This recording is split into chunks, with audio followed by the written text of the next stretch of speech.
ਅਗਲੀ ਖਬਰ ਵਿੱਚ ਚਲੀਏ। ਟਰੱਕਿੰਗ ਲਈ ਇੱਕ ਵਾਰੀ ਫੇਰ ਬੜੀ ਬੁਰੀ ਖਬਰ ਆ ਰਹੀ ਆ। ਰਾਜਕਨਵੀਰ ਸਿੰਘ ਜੀ ਕਹਿੰਦੇ ਪਈ ਜਿਹੜਾ ਚਾਈਨਾ ਦਾ ਡਿਕਟੇਟਰ ਹੀ ਕਹਿ ਸਕਦੇ ਪ੍ਰੈਜ਼ੀਡੈਂਟ ਹੈਗਾ ਜੀ ਜਿੰਗਪਿੰਗ, ਉਸਨੇ ਬਹੁਤ ਸਾਰੇ ਸ਼ਹਿਰ ਲੋਕਡਾਊਨ ਕਰ ਦਿੱਤੇ ਆ। ਤੇ ਇਸ ਸਾਰੇ ਕਾਸੇ ਦੇ ਨਾਲ ਕਹਿੰਦੇ ਪਈ ਆਉਣ ਵਾਲਾ ਜਿਹੜਾ ਗਰਮੀਆਂ ਸਮਰ ਆ ਉਹ ਟਰੱਕਰਸ ਦੇ ਲਈ ਬਹੁਤ ਬੁਰਾ ਹੋਊਗਾ। ਇਹ ਫਰੇਟ ਵੇਵਸ ਨੇ ਦੱਸਿਆ, ਕਹਿੰਦੇ ਪਈ ਹੁਣ ਉੱਥੋਂ ਕੰਟੇਨਰ ਹੋਰ ਨਹੀਂ ਆਣੇ ਕਿਉਂਕਿ ਸਾਰਾ ਕੁਝ ਉਹਨੇ ਸ਼ਟਡਾਊਨ ਕਰ ਦਿੱਤਾ ਹੈ।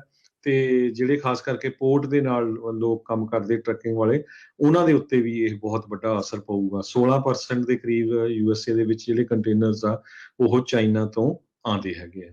ਜੀ ਬਿਲਕੁਲ, 5 ਵੀਕ 6 ਵੀਕ ਹੋ ਗਏ ਨੇ ਹਰਜੋਤ ਸਿੰਘ ਜੀ ਤਕਰੀਬਨ ਉੱਥੇ ਸ਼ੰਘਾਈ ਦੇ ਵਿੱਚ ਲੋਕਡਾਊਨ ਲਾਇਆ ਨੂੰ। ਜ਼ੀਰੋ ਕੋਵਿਡ ਪਾਲਿਸੀ ਦੇ ਤਹਿਤ 25-26 ਮਿਲੀਅਨ ਲੋਕ ਜਿਹੜੇ ਸ਼ੰਘਾਈ 'ਚ ਰਹਿੰਦੇ ਆ ਉਹਨਾਂ ਨੂੰ ਘਰਾਂ ਦੇ ਵਿੱਚ ਤਾੜ ਕੇ ਚਾਈਨਾ ਵਾਲਿਆਂ ਨੇ ਰੱਖਿਆ ਹੈਗਾ ਆ। ਸੋ ਉਹਦੇ ਕਰਕੇ ਪੋਰਟ ਵੀ ਉੱਥੇ ਦਾ ਠੱਪ ਆ।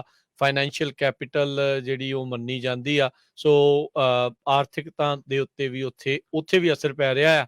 ਤੇ ਉੱਥੇ ਦੇ ਲੋਕਡਾਊਨ ਦਾ ਅਸਰ ਦੇਖੋ ਕਿੰਨੀ ਦੂਰ ਆਪਾਂ ਨੂੰ ਦੇਖਣਾ ਪੈ ਰਿਹਾ ਹੈਗਾ। ਸੋ ਟਰੱਕਿੰਗ ਸਲੋ ਜਿਹੜੀ ਆ ਉਹ ਹੋਰ ਜ਼ਿਆਦਾ ਹੋ ਸਕਦੀ ਹੈਗੀ ਆ। ਇਹ ਇੱਕ ਮਾੜੀ ਸਥਿਤੀ ਜਿਹੜੀ ਇਸ ਟਾਈਮ ਬਣ ਸਕਦੀ ਆ। ਸੋ ਜਿਹੜੇ ਵੀ ਹੁਣ ਟਰੱਕਰਸ ਖਾਸ ਕਰਕੇ ਜਿਨ੍ਹਾਂ ਨੇ ਹੁਣ ਨਵਾਂ ਇਕਵਿਪਮੈਂਟ ਵੀ ਬਾਏ ਕਰਨਾ ਆ, ਮਾਰਕੀਟ ਦੀ ਮਾੜੀ ਜੀ ਜਾਂਚ ਪਰਖ ਕਰਕੇ ਧਿਆਨ ਦੇ ਨਾਲ ਜੇ ਤੁਹਾਨੂੰ ਪੁੱਗਦਾ ਆ ਤਾਂ ਹੀ ਜਿਹੜਾ ਉਹ ਫੈਸਲਾ ਇਸ ਹਿਸਾਬ ਦੇ ਨਾਲ ਲਿਓ। ਠੰਡੇ ਦਿਮਾਗ ਦੇ ਨਾਲ ਸੋਚ ਕੇ ਨੰਬਰਸ ਨੂੰ ਮੈਚ ਕਰਕੇ ਉਧਰਲੇ ਪਾਸੇ ਨੂੰ ਜਿਹੜਾ ਕਦਮ ਆ ਉਹ ਤੁਸੀਂ ਵਧਾਇਓ ਜੀ। ਅਗਲੀ ਖਬਰ ਵਿੱਚ ਚਲੀਏ। ਟਰੱਕਿੰਗ ਲਈ ਇੱਕ ਵਾਰੀ ਫੇਰ ਬੜੀ ਬੁਰੀ ਖਬਰ ਆ ਰਹੀ ਆ। ਰਾਜਕਨਵੀਰ ਸਿੰਘ ਜੀ ਕਹਿੰਦੇ ਪਈ ਜਿਹੜਾ ਚਾਈਨਾ ਦਾ ਡਿਕਟੇਟਰ ਹੀ ਕਹਿ ਸਕਦੇ ਪ੍ਰੈਜ਼ੀਡੈਂਟ ਹੈਗਾ ਜੀ ਜਿੰਗਪਿੰਗ, ਉਸਨੇ ਬਹੁਤ ਸਾਰੇ ਸ਼ਹਿਰ ਲੋਕਡਾਊਨ ਕਰ ਦਿੱਤੇ ਆ। ਤੇ ਇਸ ਸਾਰੇ ਕਾਸੇ ਦੇ ਨਾਲ ਕਹਿੰਦੇ ਪਈ ਆਉਣ ਵਾਲਾ ਜਿਹੜਾ ਗਰਮੀਆਂ ਸਮਰ ਆ ਉਹ ਟਰੱਕਰਸ ਦੇ ਲਈ ਬਹੁਤ ਬੁਰਾ ਹੋਊਗਾ। ਇਹ ਫਰੇਟ ਵੇਵਸ ਨੇ ਦੱਸਿਆ, ਕਹਿੰਦੇ ਪਈ ਹੁਣ ਉੱਥੋਂ ਕੰਟੇਨਰ ਹੋਰ ਨਹੀਂ ਆਣੇ ਕਿਉਂਕਿ ਸਾਰਾ ਕੁਝ ਉਹਨੇ ਸ਼ਟਡਾਊਨ ਕਰ ਦਿੱਤਾ ਹੈ। ਤੇ ਜਿਹੜੇ ਖਾਸ ਕਰਕੇ ਪੋਰਟ ਦੇ ਨਾਲ ਲੋਕ ਕੰਮ ਕਰਦੇ ਟਰੱਕਿੰਗ ਵਾਲੇ, ਉਹਨਾਂ ਦੇ ਉੱਤੇ ਵੀ ਇਹ ਬਹੁਤ ਵੱਡਾ ਅਸਰ ਪਊਗਾ। 16% ਦੇ ਕਰੀਬ USA ਦੇ ਵਿੱਚ ਜਿਹੜੇ ਕੰਟੇਨਰਸ ਆ ਉਹ ਚਾਈਨਾ ਤੋਂ ਆਉਂਦੇ ਹੈਗੇ ਆ।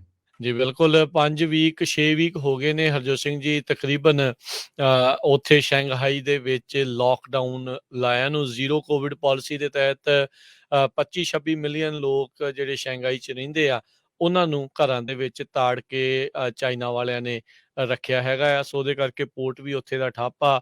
ਫਾਈਨੈਂਸ਼ੀਅਲ ਕੈਪੀਟਲ ਜਿਹੜੀ ਉਹ ਮੰਨੀ ਜਾਂਦੀ ਆ। ਸੋ ਆਰਥਿਕਤਾ ਦੇ ਉੱਤੇ ਵੀ ਉੱਥੇ ਵੀ ਅਸਰ ਪੈ ਰਿਹਾ ਆ। ਤੇ ਉੱਥੇ ਦੇ ਲੋਕਡਾਊਨ ਦਾ ਅਸਰ ਦੇਖੋ ਕਿੰਨੀ ਦੂਰ ਆਪਾਂ ਨੂੰ ਦੇਖਣਾ ਪੈ ਰਿਹਾ ਹੈਗਾ। ਸੋ ਟਰੱਕਿੰਗ ਸਲੋ ਜਿਹੜੀ ਆ ਉਹ ਹੋਰ ਜ਼ਿਆਦਾ ਹੋ ਸਕਦੀ ਹੈਗੀ ਆ।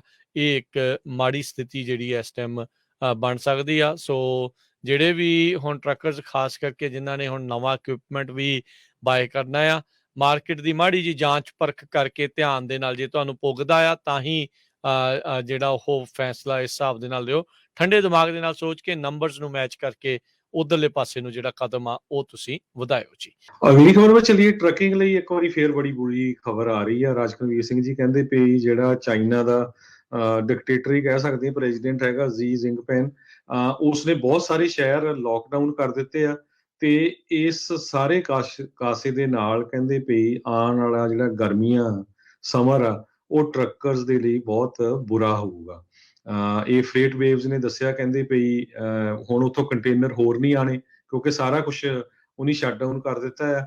ਤੇ ਜਿਹੜੇ ਖਾਸ ਕਰਕੇ ਪੋਰਟ ਦੇ ਨਾਲ ਲੋਕ ਕੰਮ ਕਰਦੇ ਟਰੱਕਿੰਗ ਵਾਲੇ, ਉਹਨਾਂ ਦੇ ਉੱਤੇ ਵੀ ਇਹ ਬਹੁਤ ਵੱਡਾ ਅਸਰ ਪਊਗਾ। 16% ਦੇ ਕਰੀਬ USA ਦੇ ਵਿੱਚ ਜਿਹੜੇ ਕੰਟੇਨਰਸ ਆ ਉਹ ਚਾਈਨਾ ਤੋਂ ਆਉਂਦੇ ਹੈਗੇ ਆ।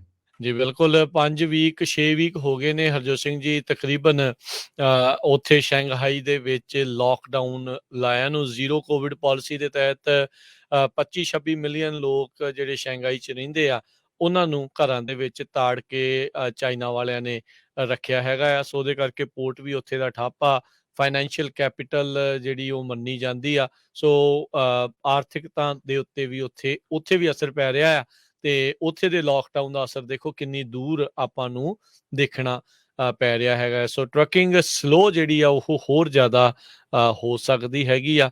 ਇਹ ਇੱਕ ਮਾੜੀ ਸਥਿਤੀ ਜਿਹੜੀ ਇਸ ਟਾਈਮ ਬਣ ਸਕਦੀ ਆ। ਸੋ ਜਿਹੜੇ ਵੀ ਹੁਣ ਟਰੱਕਰਸ ਖਾਸ ਕਰਕੇ ਜਿਨ੍ਹਾਂ ਨੇ ਹੁਣ ਨਵਾਂ ਇਕਵਿਪਮੈਂਟ ਵੀ ਬਾਏ ਕਰਨਾ ਆ, ਮਾਰਕੀਟ ਦੀ ਮਾੜੀ ਜੀ ਜਾਂਚ ਪਰਖ ਕਰਕੇ ਧਿਆਨ ਦੇ ਨਾਲ ਜੇ ਤੁਹਾਨੂੰ ਪੁੱਗਦਾ ਆ ਤਾਂ ਹੀ ਜਿਹੜਾ ਉਹ ਫੈਸਲਾ ਇਸ ਹਿਸਾਬ ਦੇ ਨਾਲ ਲਿਓ। ਠੰਡੇ ਦਿਮਾਗ ਦੇ ਨਾਲ ਸੋਚ ਕੇ ਨੰਬਰਸ ਨੂੰ ਮੈਚ ਕਰਕੇ ਉਧਰਲੇ ਪਾਸੇ ਨੂੰ ਜਿਹੜਾ ਕਦਮ ਆ ਉਹ ਤੁਸੀਂ ਵਧਾਇਓ ਜੀ।